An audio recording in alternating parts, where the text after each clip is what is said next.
कन्यादान एक भावात्मक कथा। गांव के एक छोटे से किंतु संस्कारी परिवार में सोमेश्वर शर्मा अपनी पत्नी गायत्री और बेटी सुहानी के साथ रहते थे। सुहानी उनकी इकलौती संतान थी।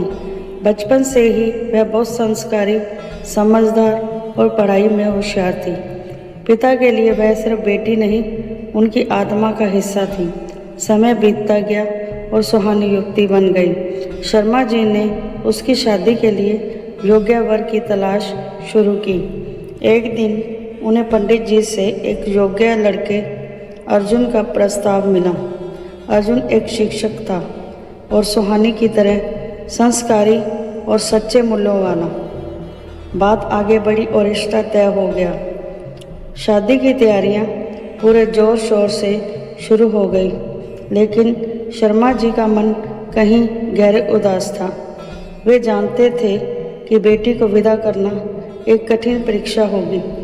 सुहानी भी हर शाम पिता के पास बैठ जाती और कहती, पापा आप चिंता मत करो, मैं जहाँ रहूँ आपकी ही बेटी रहूँगी। शादी का दिन आया।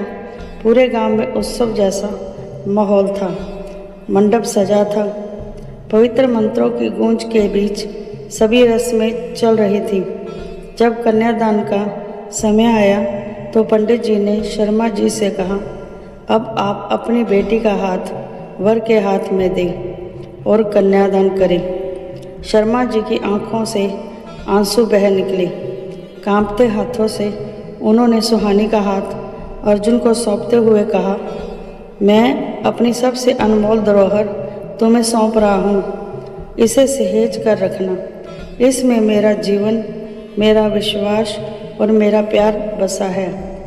पूरा मंडप भावुक हो गया। गायत्री देवी भी सुबकने लगी। सुहानी ने झुककर पिता के चरणों को छुआ और कहा, आपका आशीर्वाद ही मेरी सबसे बड़ी पूंजी है।